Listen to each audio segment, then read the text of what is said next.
wabarakatuh. Sebelumnya perkenalkan, nama saya Ajeng Nurismawati, NIM 196151011 dari kelas Tadris Bahasa Indonesia 6A.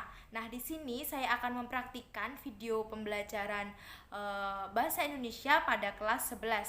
Silahkan simak videonya. Assalamualaikum warahmatullahi wabarakatuh. Bagaimana kabarnya teman-teman semua? Ini dari kelas 11 IPS 2 ya. Meskipun kita berjumpa lagi via daring seperti ini, kalian harus tetap semangat dalam belajar dan harus tetap menaati protokol kesehatan. Kalau tidak berkepentingan lebih baik tidak keluar rumah terlebih dahulu, karena situasi pandemi yang masih sampai sekarang ini masih tergolong tinggi untuk kasus dari virus COVID sendiri. Nah, sebelum kita memulai pembelajaran kali ini, sebaiknya kita berdoa terlebih dahulu ya teman-teman semua. Menurut agama dan juga kepercayaan masing-masing, berdoa dipersilahkan. Berdoa selesai. Nah, sebelum kita memulai pembelajaran, teman-teman bisa membuka aplikasinya Google Classroom. Di situ Ibu sudah membagikan link presensi yang harus kalian isi ya teman-teman. Jadi tidak boleh lupa, karena di situ nanti akan terlihat siapa saja yang mengikuti pertemuan kita pada hari ini. Nah, seperti pembelajaran minggu lalu, kali ini kita juga masih akan membahas teks eksplanasi, namun berbeda dalam hal kompetensi dasarnya. Jadi, kompetensi dasar yang akan kita bahas pada teks eksplanasi kali ini yaitu mengenai KD.4, yaitu menganalisis struktur dan kebahasaan teks eksplanasi, dan juga 4.4 yaitu memproduksi teks eksplanasi lisan atau tulisan dengan memperhatikan struktur kebahasaan. Jadi pada pertemuan sebelumnya kita sudah mempelajari teks eksplanasi pada bagian pengertian, kemudian tujuan, dan juga ciri-ciri pada teks eksplanasi. Jika kita ulas sedikit, teks eksplanasi dapat disamakan dengan teks yang dimana menceritakan prosedur dan juga proses terjadinya sebuah fenomena. Dengan teks tersebut, pembaca dapat memperoleh sebuah pemahaman teman-teman, jadi mengenai latar belakang terjadinya sebuah fenomena secara jelas dan juga logis. Dari teks eksplanasi juga menggunakan banyak sekali sebuah fakta dan juga pernyataan-pernyataan yang dimana memiliki hubungan sebab akibat atau sering disebut dengan kausalitas. Namun sebab-sebab ataupun akibat itu berupa sekumpulan fakta yang menurut penulisnya. Eksplanasi ini juga memiliki ciri-ciri.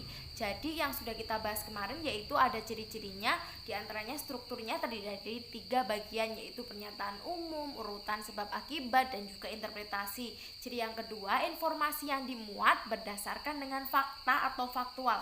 Faktual tersebut memuat informasi yang dimana sifatnya ilmiah atau keilmuan. Nah, selanjutnya ada sifatnya itu informatif serta tidak berusaha untuk memengaruhi pembaca, bisa percaya terhadap hal yang dibahas. Yang kelima, memiliki atau menggunakan sequence markers, contohnya kata pertama, kedua, ketiga, dan juga sebagainya.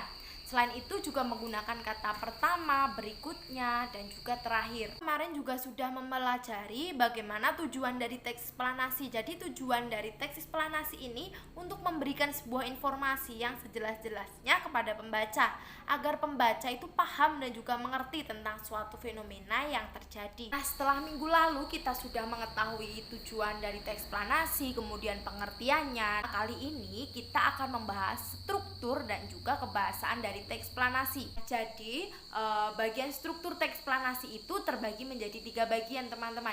Yang pertama yaitu pada bagian identifikasi fenomena atau sering disebut dengan pernyataan umum. Nah, pada bagian ini merupakan bagian yang dimana mengidentifikasi sesuatu yang akan diterangkan secara umum.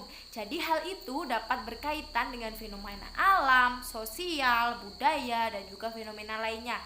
Ciri dari bagian ini adalah menggunakan jenis kata kopula.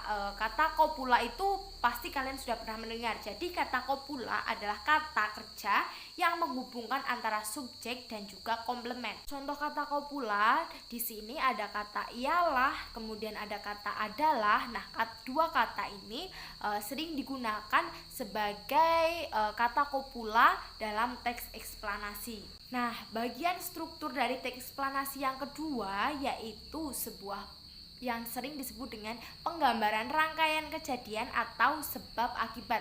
Nah, pada tahapan ini setelah mengetahui gambaran umum dari fenomena tersebut yang dibahas, maka bagian ini akan lebih merinci teman-teman pada proses sebuah kejadian yang relevan dengan fenomena yang diterangkan sebagai jawaban atas bagaimana ataupun mengapa. Bagian ini bisa terdiri dari beberapa paragraf terkait sebab akibat dari fenomena tersebut. Yang selanjutnya yaitu pada bagian ulasan atau interpretasi. Nah, ini bagian terakhir. Bagian ini berupa sebuah komentar atau penilaian tentang simpulan atau konsekuensi atas kejadian yang dipaparkan sebelumnya. Nah, kali ini Ibu akan menjelaskan kepada kalian tentang struktur dari teks eksplanasi yang Ibu akan contohkan, yaitu tentang fenomena gempa dan juga tsunami yang pernah terjadi pada Aceh, yang terjadi pada beberapa tahun yang lalu.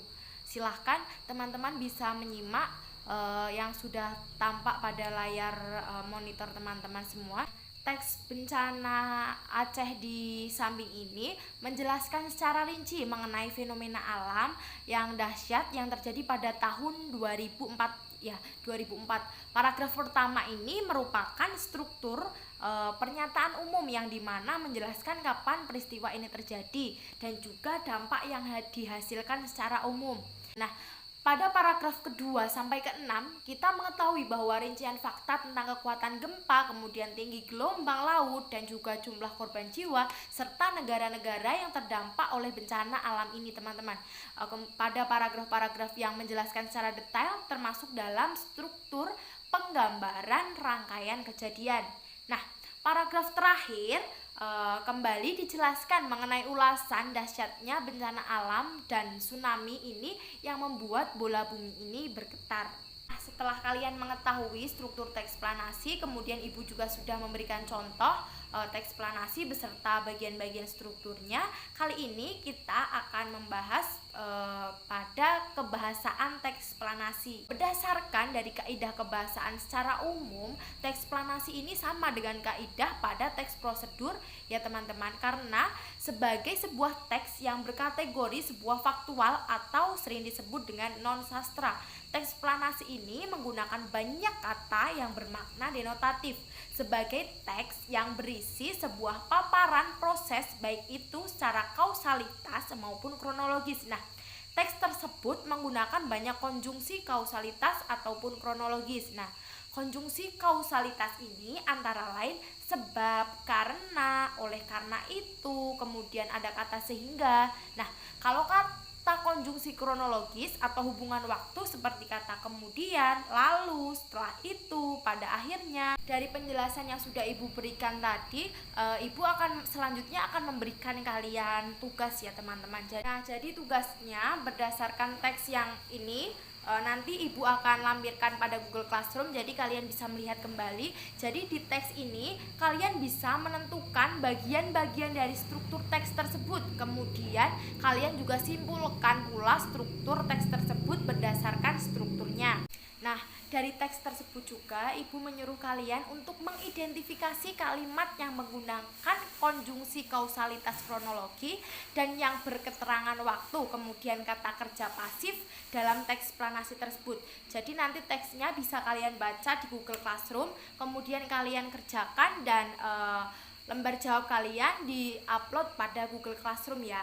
Tidak lupa juga Ibu akan memberikan kuis kepada kalian. Jadi nanti ada 5 soal dalam bentuk link Google Form. Nanti kalian bisa mengisi di situ untuk menjadi nilai tambahan ataupun nilai keaktifan dari teman-teman ya. Nah, sampai di sini apakah masih ada yang ingin kalian tanyakan mengenai teknis pengerjaan tugas? Dan juga apabila ada pertanyaan tentang materi yang Ibu sampaikan, bisa lanjut diskusi di grup WhatsApp ya teman-teman.